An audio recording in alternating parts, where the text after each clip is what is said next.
આજનો કાર્યક્રમ ટ્રસ્ટના ચેરમેન શ્રી નરેશભાઈ પટેલ સમાજના લાભાર્થી એક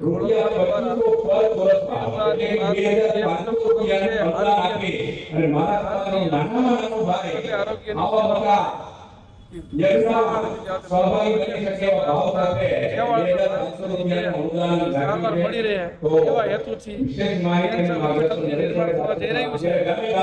તારીખ 21/1/2024 દરેક જિલ્લામાં આમંત્રણ આપવા જતા હોય છે. એવી રીતે આપણા મોરબી જિલ્લામાં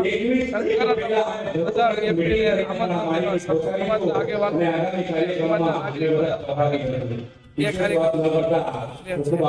અચ્છા, તો આપણે હવે મંદિર બાદ એમ કે શૈક્ષણિક સંકુલ અને શૈક્ષણિક સંકુલ બાદ આરોગ્યની સેવામાં પણ આપણે અગ્રેસર, તો આપણે સર્વ સમાજને લાભ મળશે કે સર્વ સમાજને કોઈ નામ જાતના દરેક સમાજ માટે હંમેશા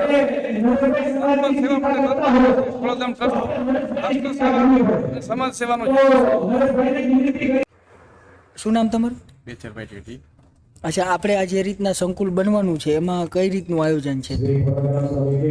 આ જે કેન્સર હોસ્પિટલ બનવાની છે તેમાં સર્વે સમાજ માટે આખી હોસ્પિટલ બનાવવાની છે. એક ખોડલધામનો એવો ધ્યેય છે કે ભાઈ શિક્ષણ મંદિર બાદ શિક્ષણ બાદ આ એક કેન્સર હોસ્પિટલ કોઈ એક પર્ટિક્યુલરલી સમાજ માટે સર્વે સમાજ માટે આપેલ છે અને આમાં નાનામાં નાના માણસ જોડાઈ શકે એ માટે મની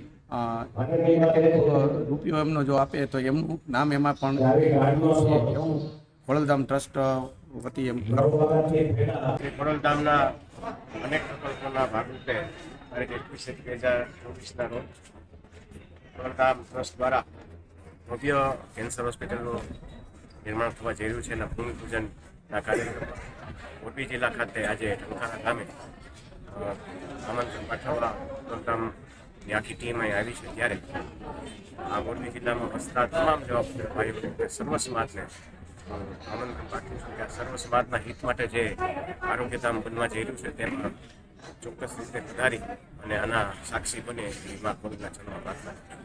સાહેબ, જે રીતના મંદિર હોય ત્યારબાદ શૈક્ષણિક હોય અને હવે આરોગ્ય તરફ જે રીતના પ્રયાણ થઈ રહ્યું છે, તો હવે આગામી દિવસોમાં પણ શું પરિસ્થિતિ રહેશે? બિલકુલ, શિક્ષણ, કૃષિ અને આરોગ્ય આ 3 મુખ્ય પ્રકલ્પો છે. કૃષિ અને શિક્ષણના કાર્યો ઘણા બધા ખોડલધામ અત્યારે કરી રહી છે. આરોગ્યધામનું આ પહેલા ચરણ તરફ ખોડલધામ આગળ વધી રહ્યું છે અને આવા જ કાર્યો તમામ આખા ગુજરાતની અંદર થાય. ઉત્તર ગુજરાત, મધ્ય ગુજરાત અને દક્ષિણ ગુજરાતમાં પણ આવા થાય એના માટે પણ અત્યારે જમીન લેવાની છે અને ત્યાં પણ આજે ચાલુ થવાની છે. સાહેબ, સ્ટેચ્યુ ઓફ યુનિટી હોય અને જે રીતના અમદાવાદનું સાબરમતી નદીના કિનારે પણ આગામી દિવસોમાં પ્રોજેક્ટમાં શું છે આચરી?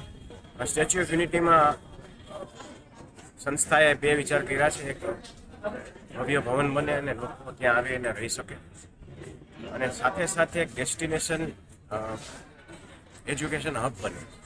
કારણ કે ઘણા લોકોને વાંચવાની ખૂબ જરૂરિયાત પડતી હોય તો એકાંતમાં જઈને વાંચી શકે એવું એક નિર્ણય પણ ટ્રસ્ટે કરેલો છે.